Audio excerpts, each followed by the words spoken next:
Exaggeration ہے. اور مسلم شریف کی وہ حدیث بھی یاد کر لیں. نبی علیہ السلام نے فرمایا جس کے دل میں رائی کے دانے کے برابر بھی تکبر ہوا جنت میں نہیں جائے گا.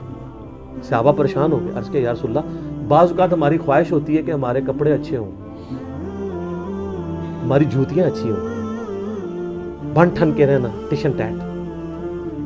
تو آپ نے فرمایا یہ تکبر نہیں ہے, اللہ بھی خوبصورت ہے اور خوبصورتی کو پسند فرماتا ہے. تکبر یہ ہے کہ تم حق بات سے اناد کرو. مجھے پتا چل گیا کہ بخاری مسلم میں نماز کا طریقہ رفع الیدین سے لکھا ہوا ہے, اب میں اکڑ میں آ جاؤں, میں حق سے اناد کر رہا ہوں. مجھے پتا چل گیا قرآن میں ایاک نعبد و ایاک نستعین لکھا ہے, پھر بھی میں بابوں کو پکار رہا ہوں مدد کے لیے, میں متکبر ہوں. حق بات سے اناد کرو, یہ ہے تکبر. اور دوسروں کو حقیر جانو. آپ مہنگے کپڑے ضرور پہنیں لیکن کسی کم درجے کے کپڑے پہننے والوں سے نفرت نہ کریں. اسی لیے دیکھیں آپ کو اسلام نے کتنا پابند کیا ہے. ایک غیر مسلم مسلمان ہوا, اس امریکن, اس نے ترجمہ اس کے کتاب کا میں نے پڑھا تھا, سر تسلیم خام ہے, بڑی رکت انگیز اس کی سٹوری ہے, جس کے میں نے بتایا تھا فجر کے وقت اٹھنے کے لیے اس نے 3 گھڑیاں رکھی ہوئی تھی. وہ کہتا ہے جب میں نماز پڑھنے کے لیے مسجد میں گیا نا تو مجھے اسلام کی اس بات کی حکمت سمجھ آئی کہ نماز میں پاؤں سے پاؤں کیوں جوڑنے ہیں.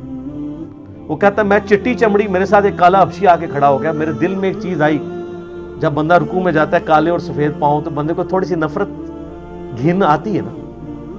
تو کہتا ہے مجھے رکوع میں جا کے حکمت سمجھ آئی کہ اسلام نے میرا تکبر توڑا ہے, کہ اللہ کی بارگاہ میں پہنچ کے سب برابر ہیں, ایک ہی صف میں کھڑے ہو کے محمود و یاز.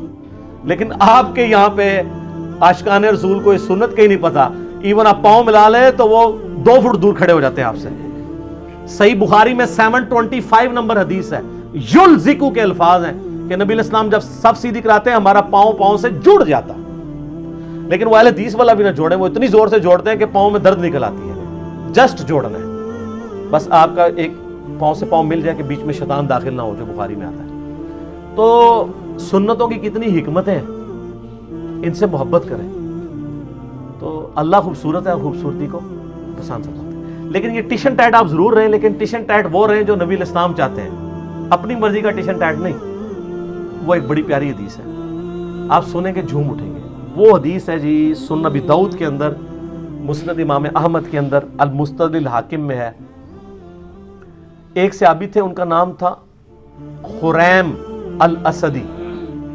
وہ بڑے فیشنی صحابی تھے, بڑی لمبی لمبی انہوں نے لٹیں رکھی ہوئی تھی, جس طرح آپ کے ادھر پنڈی کے پاس کے ایک پیر صاحب ہیں, انہوں نے لمبے لمبے بال رکھے ہوئے, اور بڑے خوبصورت کپڑے پہنتے تھے اور زمین پہ گھسٹ رہے ہوتے تھے. اب لاڈلے بھی تھے, بڑے فیشن والے بھی تھے, تو نبی علیہ السلام نے ان کو ڈائریکٹ نہیں کچھ کہا. آپ تھوڑا توقف بھی فرماتے تھے. آپ نے صحابہ کرام نے کہیں ذکر کیا حضرت خریم کا نا, کہ جی ان کی دیکھیں جتنی لمبی لمبی لٹیں ہیں اور یہ. تو ابو داؤد کے الفاظ ہیں, مسند احمد کے المستدرک الحاکم میں. نبی علیہ السلام فرمایا خریم تو بڑا اچھا آدمی ہے, بس ایک اپنے بال چھوٹے کروا لے اور اپنی تہمت کو ٹخنوں سے اوپر کر لے اور آدھی پنڈلیوں تک کرے تو کیا ہی بات ہے. تو صحابہ کرام نے نبی علیہ السلام کا بس پیغام اس کو بھجوایا کہ تیری تو حضور نے بڑی تعریف کی ہے, بس 2 چیزیں ہائی لائٹ کی ہیں. ان کا کیا کہا, یہ بال. اب بالوں سے آپ کو پتا ہے نوجوانوں کو کتنا پیار ہوتا ہے. سر یہی وہابی میں اور صحابی میں فرق ہے, یہی بابی اور صحابی میں فرق ہے. آپ بابوں کے پیچھے چلتے ہیں, صحابہ کرام نبی علیہ السلام کے فرمان کے پیچھے چلتے تھے. آپ کی مسلمان عورت کو مرتے دم تک پردے کی اہمیت سمجھانی پڑتی ہے. صحابیات کو ایک دفعہ پتہ چلتی تھی, وہ کہتی تھی لبیک یا رسول اللہ, یا رسول اللہ حاضر ہیں جو آپ نے کہا, سمعنا واطعنا. تو حضرت خریم نے اس طرح لیا اور اپنے بال جو ہیں وہ کانوں کی لو تک کر دیے. بالوں سے کتنی نوجوانوں کو محبت ہوتی ہے. اور اپنی تہمت ٹخنوں سے اوپر کر کے آدھی پنڈلی تک لے گئے. اور صحابہ کہتے ہیں ہم نے پوری زندگی پھر ان کے نام نمے بالوں میں ان کو دیکھا ہے, اور نہ کبھی ان کی تہمت ٹخنوں سے نیچے ہوئی ہے. اور یہاں مسلمانوں سے آپ نعرے لگوا لیں جی غلامی رسول میں موت بھی قبول ہے,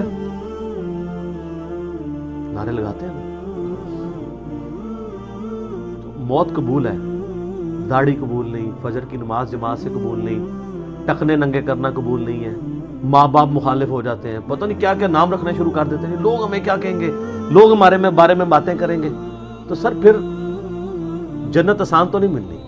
یہ ابھی تو نہیں آپ کو پڑھایا گیا، بخاری مسلم میں حدیث ہے تم مومن ہی نہیں ہو سکتے جب تک کہ میں تمہیں تمہارے ماں باپ، تمہارے بیوی بچوں، سب لوگوں سے بڑھ کر عزیز نہ ہو جاؤں۔ اور بخاری مسلم میں حدیث ہے ایمان کی علاوت اس نے چکھی جس کو اللہ اور اس کا محبوب صلی اللہ علیہ وآلہ وسلم دنیا میں سب سے بڑھ کر محبوب ہو گئے۔ اس میں اللہ از دا ٹاپ پرائورٹی کی بات ہو رہی ہے، صرف محبت کی نہیں۔ آپ نے معاشرے سے آر محسوس، اور سر یہ دنیا دار جو معاشرہ ہے اس کی تو کتے کی اوقات نہیں ہے، میں آپ کو ڈنکے کی چوٹ پہ ہی کہتا ہوں۔ ڈاکٹر ذاکر نائک کو آپ دیکھتے نہیں ہیں، کدھر کدھر ان سے بڑے کو فورم پہ جا سکتا ہے، وہ کہتا ہے میں کوئی بہت بڑا افسر ہوں، تیری کیا اوقات ہے، تجھے تو ایک محلے کے لوگ بھی نہیں جانتے۔ دنیا کے سارے بر اعظموں میں جاتا ہے، یورپ میں جاتا ہے، امریکہ میں جاتا ہے، سر سلام ہے، پینٹ دیکھیں کدھر ہوتی ہے آدھی پنڈلی تک، آپ کے مولویوں کو اس کی ٹائی نظر آ رہی ہوتی ہے، پینٹ نہیں نظر آ رہی ہوتی، حالانکہ ٹائی کا اسلام اور غیر اسلام سے کوئی تعلق ہی نہیں ہے، یہ خام خواہ اس کو بیچ میں گھسیڑ دیا ہوا ہے۔ ہاں سلیب لٹکانا گناہ ہے، اور یہ سلیب کا نشان نہیں ہے۔ آپ کے علماء نے واسکٹوں میں جو رومال رکھے ہوئے ہیں، یہ کیا ہے؟ یہ کون سی سنت پہ عمل کر رہے ہیں؟ اور زرگ بر جو گونے پہنی ہوئی ہیں، خام خواہ چڑھ دوڑتے ہیں جی ڈاکٹر ذاکر نائک، اور ڈاکٹر ذاکر نائک کے برابر ہو کے بتاؤ تم لوگ۔ تو سر کس کیا، میں اللہ کے فضل سے یونیورسٹی میں پڑھتے تھے، ہمارے ساتھ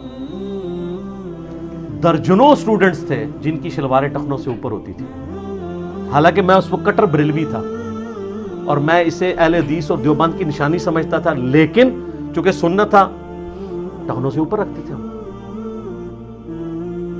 آج بھی ایک بڑے آفس میں میری جس لیول کی جاب ہے، دنیا میں کم لوگ ہی اس لیول تک جاتے ہیں۔ ہمارے آفس میں کئی لوگ ہیں جنہوں نے شلواریں ٹخنوں سے اوپر رکھی ہوتی ہیں، کوئی وہ سر دنیا سے نہ گھبرائیں، وہ دنیا کی کتے کی اوقات نہیں ہے، میں آپ کو صحیح بتا رہا ہوں۔ یہ آپ اپنے ذہن سے سوچ رہے ہوتے ہیں، آپ ٹرینڈ سیٹر بنے، لوگ آپ کو فالو کریں اور آپ نبی علیہ السلام کو فالو کریں، کسی سے آر محسوس نہ کریں، اپنی سادگی کی زندگی گزاریں، آپ کسی سے آر محسوس نہ کریں۔ کوئی کچھ نہیں کر سکتا سر، اگر آپ میں ٹیلنٹ ہے تو اللہ تعالیٰ آپ کو کہاں سے کہاں پہنچائے گا، ان چیزوں کے اوپر کچھ نہیں ہوتا۔ ابھی آپ دیکھیں جو امریکہ میں جس بندے نے وہ ایوارڈ ون کیا ہے، جا کے ان کی سلیکون ویلی کے اندر، پوری دنیا میں چند لوگوں کو وہ ایوارڈ ملا ہے، وہ سندھ کا ایک بندہ ہے، علی نام ہے اس کا نام، پوری مٹھی داڑھی ہے جی۔